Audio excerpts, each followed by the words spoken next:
जी कहते हैं प्रेम, विश्वास और निर्भयता, ये तीनों चीजें एक दूसरे के साथ जुड़ी हैं। अब अगर हम संतों से प्रेम कर रहे हैं तो थोड़ा सा अपने हृदय में झांक कर देखना है, विश्वास बना कि नहीं बना। थोड़ा हृदय में झांक कर देखना है, अभी डर तो नहीं लगता, हर छोटी चीज से परेशानी तो नहीं हो जाती। अभी कुछ दिन पहले मुझे एक माता मिली, कहने लगी भैया जी मुझे बड़ा डर लगता है, मैं देखती हूं हर रोज कोई ना कोई मेरे ऊपर कोई गलत टोना टुटका कराना चाहता है, कभी कुछ, मुझे बड़ी कष्ट होता है। मैंने कहा तुम्हें कैसे लगा कि तुम्हारे ऊपर कुछ कष्ट आएगा? कहने लगी मैंने एक दिन दरवाजा खोला, देखा नींबू मिर्चा मेरे घर के सामने पड़ा था। मैंने कहा उससे क्या हो गया? कहने लगी किसी ने उसे अभिमंत्रित करके वहां डाला था ताकि मेरे जीवन में मुझे कोई कष्ट आ जाए। मैंने उसको बड़ी हंसी की एक बात कही, मैंने कहा नींबू मिर्चा बड़ा महंगा मिलता है आजकल, तुम्हें कोई मुफ्त में दे गया, आराम से काट के खाओ, उससे बड़ा तो तुम्हारा कोई भी सहयोगी नहीं हो सकता है। मुफ्त में तुम्हारे घर अनाज देके जा रहा है, अब तुम चिंता में पड़ी हो, आजकल कोई 2 दाने को तैयार नहीं होता है। उसने कहा भैया जी कैसी बात करते हैं? मैंने कहा बस इतना ही अर्थ है दुनिया के हरेक दुनियावी विश्वास का। अगर तुम दुनिया की हरेक चीज को देखने का नजरिया बदल लो, अगर तुम्हारा भरोसा तुम्हारे गुरु पर हो, तो दुनिया की कोई विपत्ति नहीं मालूम पड़ती, कोई समस्या, कोई तकलीफ नहीं मालूम पड़ती। जब संत आते हैं वो हमें ऐसी विश्वास के साथ जोड़ने के लिए आते हैं। बुजुर्ग कहा करते थे ये निर्भयता पहले नहीं आएगी, ये विश्वास पहले नहीं बनेगा, पहले तुम्हें गुरु से प्रेम बनाना पड़ेगा, पहले तुम्हें गुरु के साथ जुड़ने का, उसके साथ लगने का अपने जीवन में एक सहज साधन बनाना पड़ेगा। अब प्रेम कैसे बनाया जाता है? बुजुर्ग कहा करते थे प्रेम बनाने की 2-3 बड़ी आसान सी युक्तियां हैं। पहली युक्ति है याद। जिसकी तुम याद करते हो वो तुम्हारे मन में समा जाएगा, जिसकी तुमने याद करी वो तुम्हारे मन में समाया हुआ है। अभी कुछ दिन पहले मुझे एक भाई मिले, कहने लगे भैया जी मुझे बड़ी चिंताएं रहती हैं। मैंने कहा तुम इन चीजों की याद करते हो? कहने लगे मुझे इस बात की फिक्र होती है मेरा काम नहीं बनेगा। मैंने कहा 24 घंटे ध्यान वहीं लगा रहता है। कहने लगे मुझे इस बात की बड़ी परेशानी होती है कि मैं चाहता कुछ हूं, होता कुछ और है। मैंने कहा जो तुम चाहते हो वही तुम्हारे जीवन में ज्यादा होता है। उन्हें बड़ा आश्चर्य हुआ, मैंने हर एक सवाल का एक ही जवाब दिया। कहने लगे भैया जी थोड़ा खुलकर समझाइए। मैंने कहा जहां तुम्हारी याद जुड़ी रहेगी, तुम चाहे उस चीज को गलत ही क्यों ना मानते हो, तुम कहो कि मुझे दुख है और तुम दुखी को याद करते रहो, तुम कहो मेरे लोग पीछे पड़े हैं और उन लोगों की ही याद करते रहो, तुम कहो मेरे जीवन में सब गलत हो रहा है और दिन में 100 बार गलत चीज का रटन करो। जितना किसी चीज को याद करोगे उसी को तुम चाहने लग जाओगे, उसी से प्रेम हो जाएगा। उसके बगैर तुम्हारे जीवन में एक चीज तुम्हें शांति नहीं देगी। कभी आपने ऐसे लोगों को देखा है जो 2 घड़ी शांति से ना बैठ सकते हो? अगर ना देखा हो तो आज इस चीज का अनुभव करके देखना। आप जाना बाहर समाज में, और जब ऐसे लोगों से मिलोगे जिनको शिकायत करने की आदत पड़ गई है, जब आप उनसे कहो भाई 2 घड़ी शांति से बैठ जाओ, 2 घड़ी शिकायत मत करना, तो 2 घड़ी बैठना मुश्किल हो जाएगा उनके लिए। 2 घड़ी चुप्पी साधेंगे और झट से अंदर से फिर से किसी की बुराई निकलने लगेगी। किसी की तो बुराई करनी है, किसी की तो बुराई में, याद में, किसी के सिमरन में, किसी के ध्यान में लगे रहना है। हुजूर कहा करते थे कि उनके बस में नहीं है। ये उन्होंने कहीं ना कहीं अपने अवचेतन मन का, अपने अंदर अपनी आदत का एक हिस्सा बना लिया है। एक बार जब हम गुरु के पास जाते हैं, गुरु हमें इन चीजों से बदल देना चाहता है। वो कहता है कि तुम्हें अपने अंदर गुरु नाम के सिमरन, गुरु की याद से अपने जीवन को सजाना है। कहा सांस सांस से नाम ले, बिरथा सांस न खोए, ना जाने इस सांस का आवन होए ना होए। जब तुम अपनी दिनचर्या गुजारना तो देखना कितनी देर तुम गुरु की याद कर पाते हो, और आपको आश्चर्य होगा, आपका पूरा पूरा दिन गुजर जाया करेगा, आपका पूरा समय गुजर जाएगा और आपको फुर्सत नहीं मिलेगी गुरु जी की याद करने की। आपको फुर्सत नहीं मिलेगी कि आप गुरु का ध्यान मन में बना सको।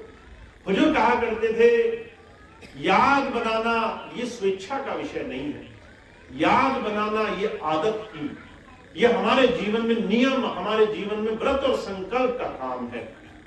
आप जब किसी भी पूजा पाठ करते हुए आदमी को देखो, वो हर रोज सुबह छोटे से मंदिर के सामने अपना रोज का नित्य नियम सिर्फ इस आस्था के साथ करना शुरू करता है कि ये नियम मेरे लिए बड़ा जरूरी है।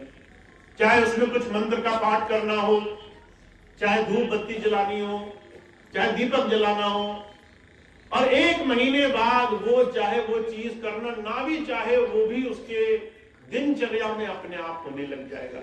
ऐसा कैसे हुआ? वो उसकी स्वेच्छा नहीं थी, उसने अपने आप को आदत से, रोज रोज के अभ्यास से इस तरीके से याद में डाल दिया। तो जो कहा करते थे प्रेम जहां सहज है, वहीं जिन्होंने प्रेम करना नहीं सीखा उसके लिए ये प्रेम बनाने के 2-3 बड़े आसान से साधन भी हैं। अगर आप अपने हर रोज के दिन को कुछ ऐसे हिस्सों में बांटो जिसमें आपको थोड़ी थोड़ी देर में याद आए कि मुझे नाम का सिमरन करना है। आप कोई भी काम करो, नाम का सिमरन किया नहीं किया, आप किसी भी जगह जाओ, किसी काम को शुरू करो, उस वक्त गुरु जी का नाम लिया नहीं लिया, इस चीज का नियम आपके जीवन में आपके गुरु के साथ प्रेम का साधन बनता है। स्वामी जी कई बार इस बात को कहा करते थे हाथ कारबल दिल यारबल। हाथ से काम करते जाओ, पर तुम्हारे दिल में, तुम्हारे अंदर, तुम्हारे मन में चलते फिरते, उठते बैठते, खाते बनाते अगर एक छोटा सा नियम पड़ जाए कि तुम कैसे किसी काम को गुरु की याद से शुरू करोगे।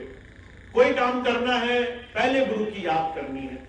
किसी काम में हाथ डालना है, पहले गुरु की याद करनी है। किसी जगह जाना है, पहले याद करनी है। किसी भी चीज को शुरू करना है, पहले गुरु जी के ऊपर छोड़ देना है। हुजूर कहा करते थे ऐसे तुम्हें एक दिन में अगर 10 काम मिले और 10 काम में तुमने याद रखा कि याद पहले बनानी है, काम फिर शुरू करना है, तो आप पाओगे आपके जीवन में आपका याद, आपका ध्यान, आपका सिमरन गुरु की तरफ जुड़ने लग जाएगा। अर्जुन कहा करते थे इस प्रेम को इस संसार में जिसने भी बनाया उसने सिर्फ गुरु की याद, प्रेम, उनके ध्यान में लग करके बनाया है।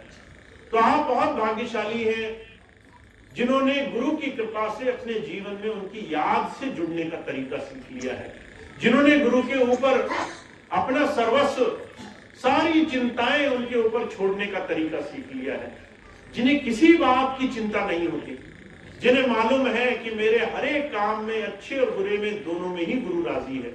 वो दोनों ही जगह मेरा हाथ बटा करके मेरे जीवन को सहज बनाएगा। हुजूर कहा करते थे इस छोटी सी धारा से विश्वास करना होगा। तो आप बहुत भाग्यशाली हैं जिन्होंने गुरु चरणों में, गुरु की दया से, उनके सानिध्य से अपने जीवन में अपने आप को गुरु के साथ जोड़ने का थोड़ा सा नियम व्रत शामिल कर लिया है, थोड़ा सा गुरु के साथ जुड़ने का एक छोटा सा नियम बना लिया है।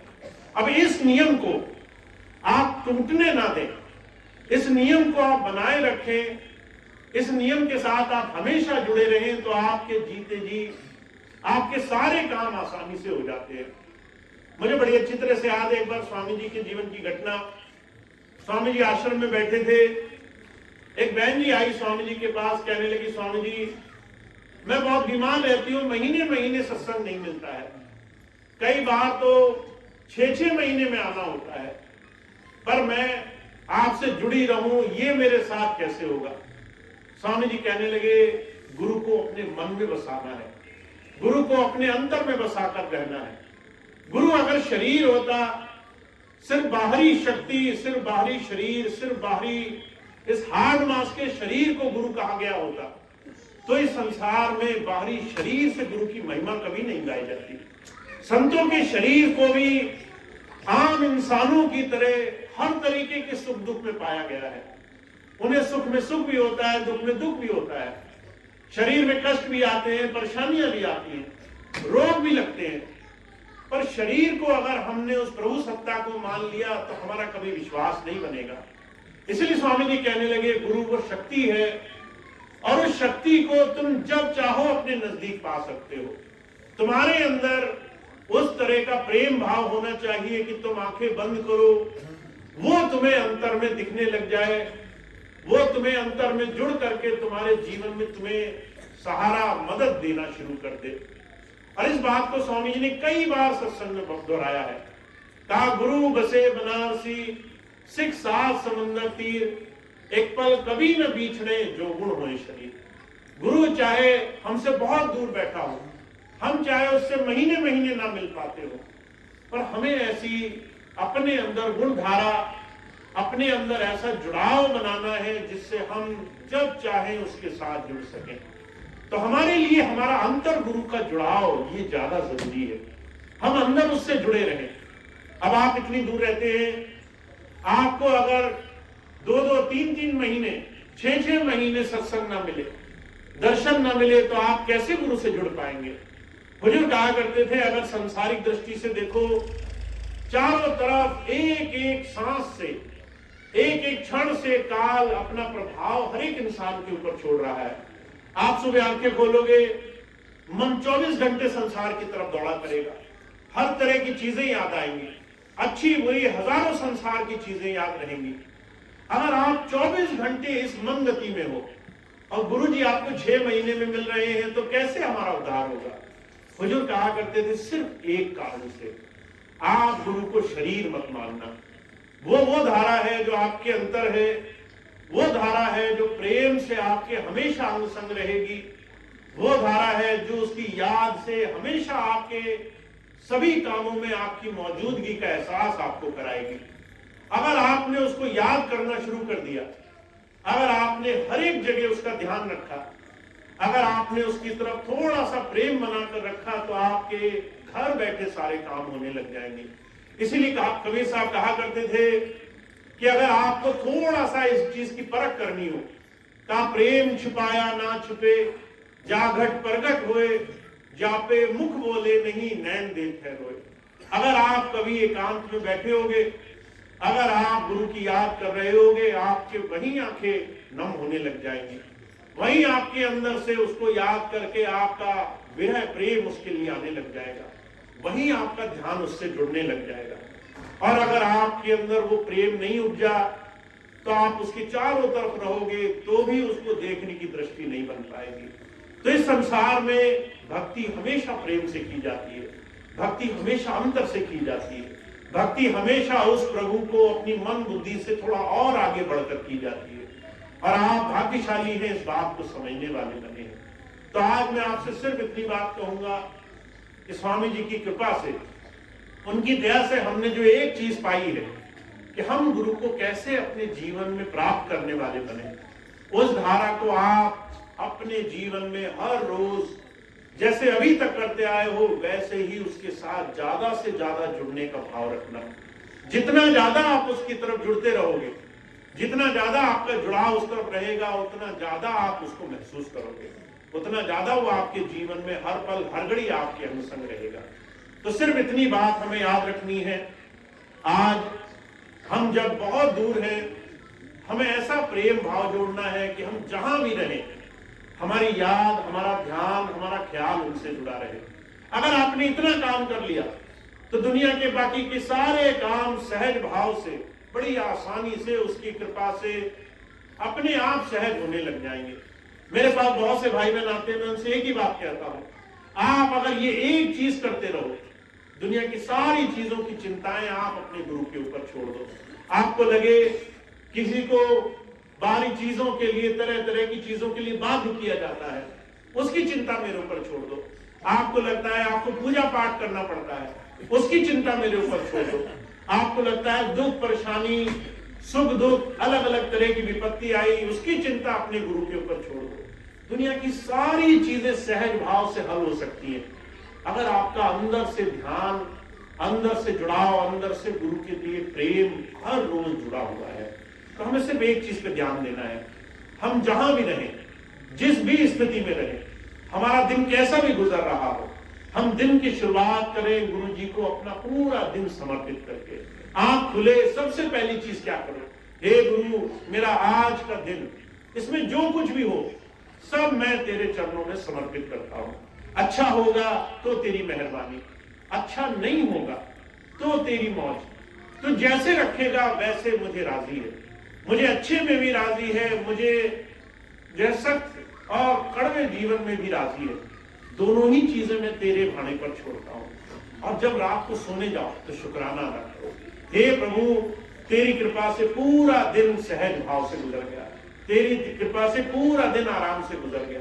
अच्छा भी हुआ, बुरा भी हुआ, पर मैं टस से मस नहीं हुआ, मैं डामाडोल नहीं हुआ, मेरा विश्वास तुझ पे बना रहा। बहुत बड़ी कृपा है। तो हुजूर कहा करते थे, जब हम ये दो चीजें करेंगे, जब हम ये दो चीजें करने वाले बनेंगे तो हम कहीं भी रहें, कितनी ही दूर क्यों ना हो, हम हमेशा उससे जुड़े रहेंगे, हमेशा उसके अंग संग रहेंगे। वो हमें महसूस होगा, उसकी नजदीकी हमेशा जीवन में हमें मिलेगी। तो सिर्फ इतनी बात जो हमारे जीवन का हिस्सा होनी चाहिए कि हम अपने सद्गुरु से कैसे जुड़े रह सकते हैं, किस तरीके से उसकी याद बनी रह सकती है, कैसे उसकी तरफ ध्यान रह सकता है। तो इस चीज को आप जितना बना सकते हो अपने जीवन का हिस्सा बना करके रखो। इतनी बात मुझे आपके सामने रखनी थी। आप सभी भाई बहनों का बहुत बहुत धन्यवाद, आपने इतना सुंदर समय दिया। एक दो चीजें मैं आपको और बताऊं जो आपको थोड़ा सा जीवन के लिए जरूरी होंगी, उसके बाद आज का कार्यक्रम समाप्त होगा। सबसे पहली चीज जो अभी आपको मैंने बताई, गुरु से जुड़ाव हमारे जीवन का सबसे जरूरी हिस्सा होना चाहिए। हम कैसे जुड़ेंगे ये हमें तब समझ में आएगा जब हमारे जीवन में हमारे हाथ से हमारी सारा नियंत्रण, दुनिया का सारा कंट्रोल हमारे हाथ से जाता हुआ दिखाई देगा। अभी आपको लगता होगा हमें क्या जरूरत है, पर जब आपको लगेगा कि आपका जीवन, आपकी बहुत सारी चीजें आपके नियंत्रण में नहीं रही, आप चाहते कुछ थे, हो गया कुछ। आप चाहते थे मैं इधर जाऊं, आपको दूसरी दिशा में जाना पड़ गया।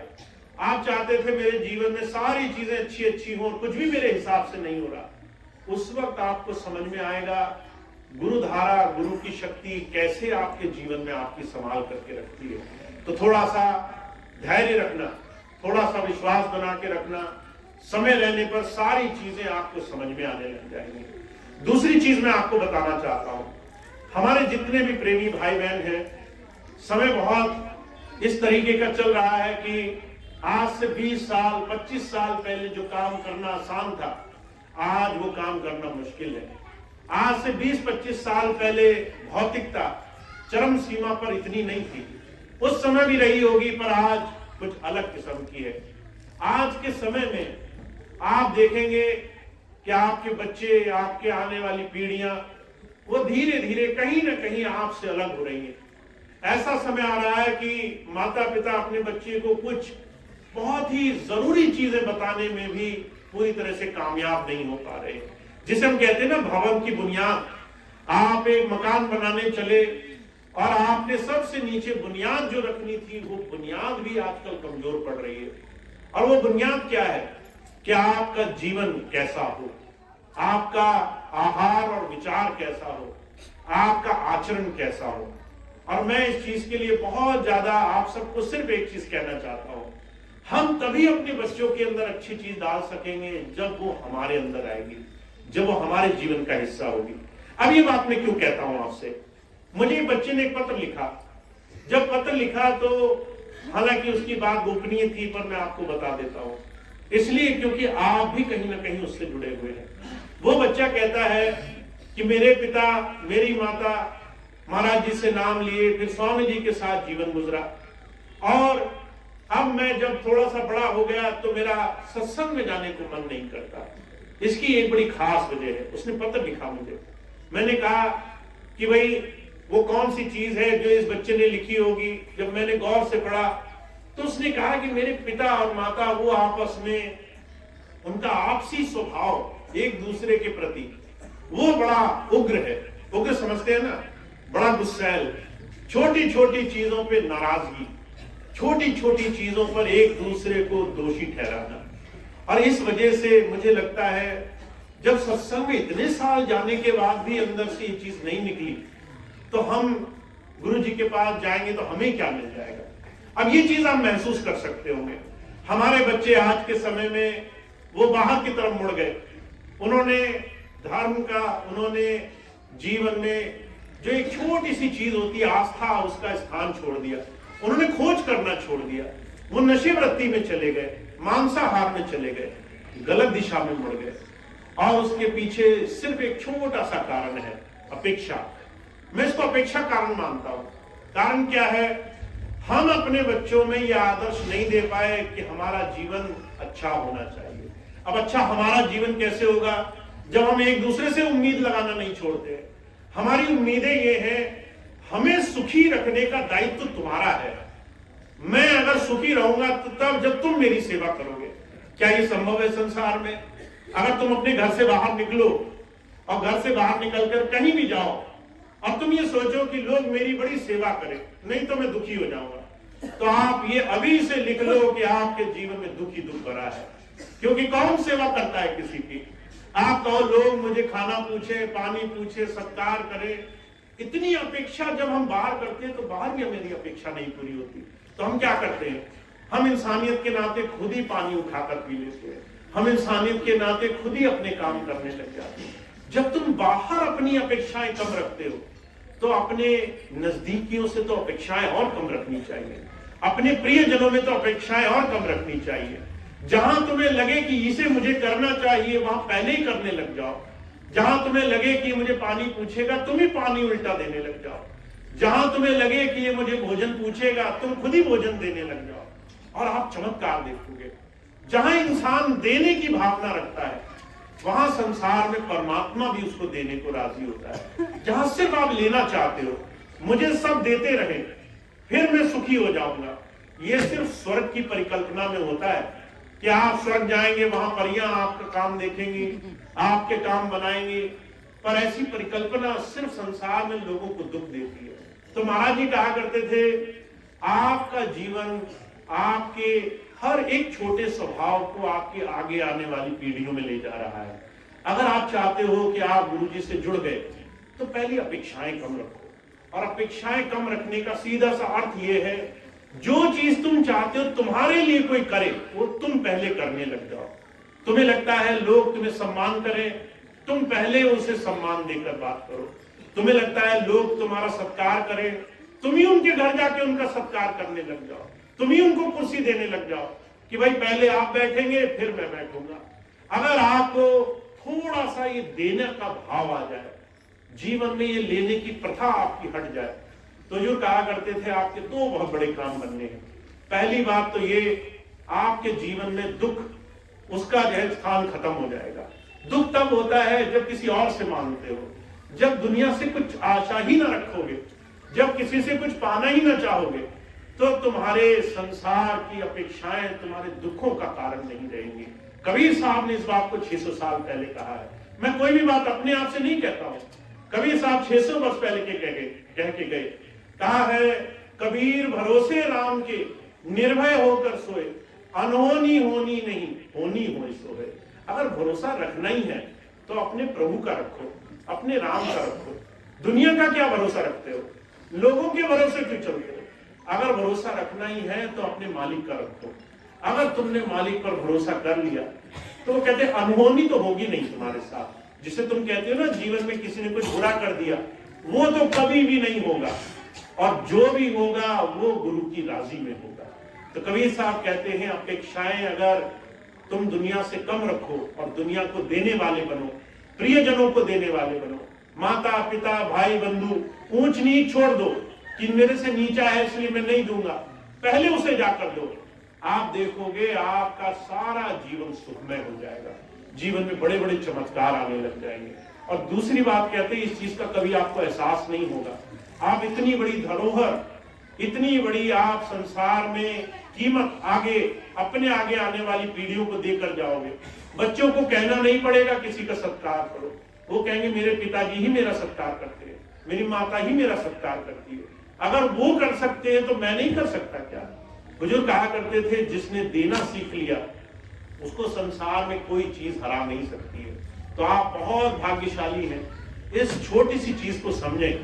अगर आपने अपना जीवन नहीं सुधारा तो आपके चारों तरफ जो भी प्रियजन है वो आपको उसी दृष्टि से देखेंगे जिस दृष्टि से आपके जीवन में कुछ निकलता है।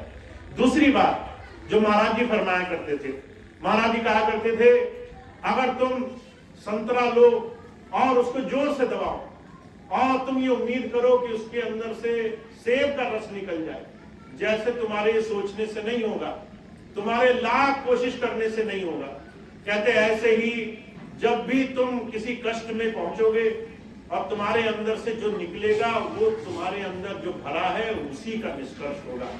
अगर तुम्हारे अंदर कड़वाहट भरी होगी तो कड़वाहट ही निकलेगी। ये कहना गलत है कि लोगों ने मुझे दुखी कर दिया, लोग मुझे आकर के गुस्सा करके चले गए। गुस्सा था तभी गुस्सा निकला, अंदर क्रोध भरा था तभी क्रोध बाहर निकला। महाराज जी कहा करते थे, एक छोटी सी कहावत है, परखी एक चीज होती है।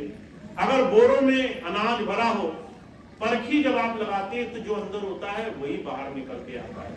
अगर आपके अंदर प्रेम भरा होगा तो प्रेम निकलेगा, पर अगर आपके अंदर गुस्सा, अपेक्षा, जलन, ईर्ष्या भरी होगी तो वो बाहर निकल कर आएगी। तो आपका स्वभाव, आप कितना गुरु से जुड़े हो इस बात को दिखा रहा है। आप देखने वाले बनो, उस चीज को धारण करो और गुरु को अपने मन में स्थान दो, क्योंकि गुरु मन में होगा तो दुनिया की चीजें अपने आप कम रहेंगी, दुनिया की चीजों का भाव कम रहेगा। तो इस चीज को थोड़ा सा अपनाना है, क्योंकि स्वभाव से, प्रेम से, लगन से ही किसी को अपना बनाया जा सकता है।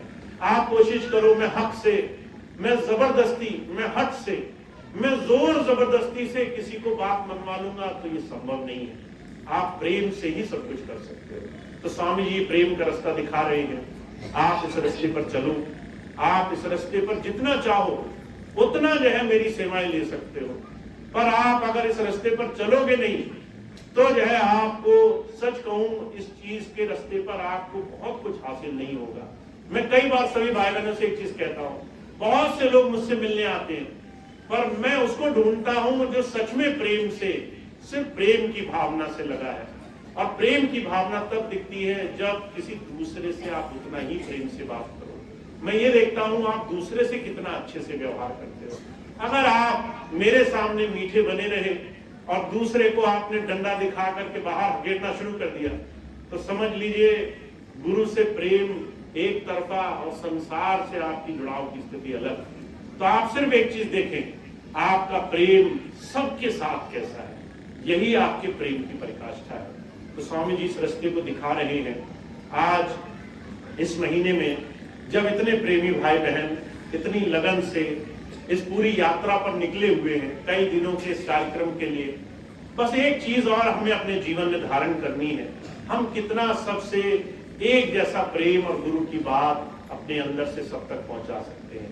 तो इतनी बात कह के मैं अपनी बात समाप्त करूंगा। आप सभी का बहुत बहुत धन्यवाद। आप यहाँ आए, आज के इस कार्यक्रम का, आप इस कार्यक्रम का हिस्सा बने, बहुत बहुत धन्यवाद। अब एक छोटी सी सूचना है, आज का एक कार्यक्रम अजमेर का यहाँ समाप्त है, पर अभी 3-4 दिन राजस्थान का कार्यक्रम है। कल का कार्यक्रम हिरनौदा में है, आप सभी को मालूम है। जो भी भाई बहन हिरनौदा जाना चाहते हैं वो सभी भाई बहन आज या कल जैसे भी उनको सुविधा हो, अपनी सहूलियत के हिसाब से वो हिरनौदा वहां जो सत्संग कार्यक्रम होगा वो पहुंच सकते हैं। कार्यक्रम दोपहर का है, तो जो भी भाई बहन कल जाना चाहते हैं 10 बजे से पहले पहले पहुंच जाएंगे तो आपको पूरा कार्यक्रम मिलेगा। जो भाई बहन आज जाना चाहते हैं, यहाँ से बसों की सुविधाएं हैं, ट्रेन यहाँ से जाती है तो उसके माध्यम से जा सकते हैं। तो जो भी भाई बहन आज जाना चाहते हैं वो 3 बजे शायद आखिरी ट्रेन है, उसके बाद शाम को ट्रेन है, तो जो भी उनको सुविधा लगे उस ट्रेन से वहां पहुंच सकते हैं। उसके अगले दिन 20 तारीख का कार्यक्रम सीकर में होगा। सीकर भी बहुत सुंदर स्थान है, वहां भी बहुत प्रेमी सत्संगी भाई बहन हैं, तो जो भाई बहन वहां जा सकते हैं वहां भी पहुंचेंगे। और 21 तारीख का कार्यक्रम 21 दिसंबर का जयपुर में, जहां स्वामी जी महाराज का आश्रम है, वहीं वो कार्यक्रम होना है, गोपालपुरा बाईपास पे। इस बार जो सत्संग का कार्यक्रम रखा है वो आश्रम में ना रख करके उसके पास ही एक सामुदायिक भवन है, सामुदायिक भवन जो त्रिवेणी नगर के पास है, बहुत नजदीकी है आश्रम से। तो आप सभी भाई बहन जो जयपुर भी आश्रम में जाना चाहते हैं, अगर आप थोड़ा जल्दी पहुंचेंगे तो वहां सेवादार, वहां भाई बहन होंगे आपको सूचना देने के लिए, बताने के लिए। जो भाई बहन एकदम समय से पहुंचेंगे तो वो ध्यान रखें, सत्संग का कार्यक्रम जयपुर में आश्रम में ना होकर के वहां के पास सामुदायिक भवन है, वहां पर होगा, गोपालपुरा बाईपास पे। तो ये 4 दिन का कार्यक्रम रहेगा राजस्थान का।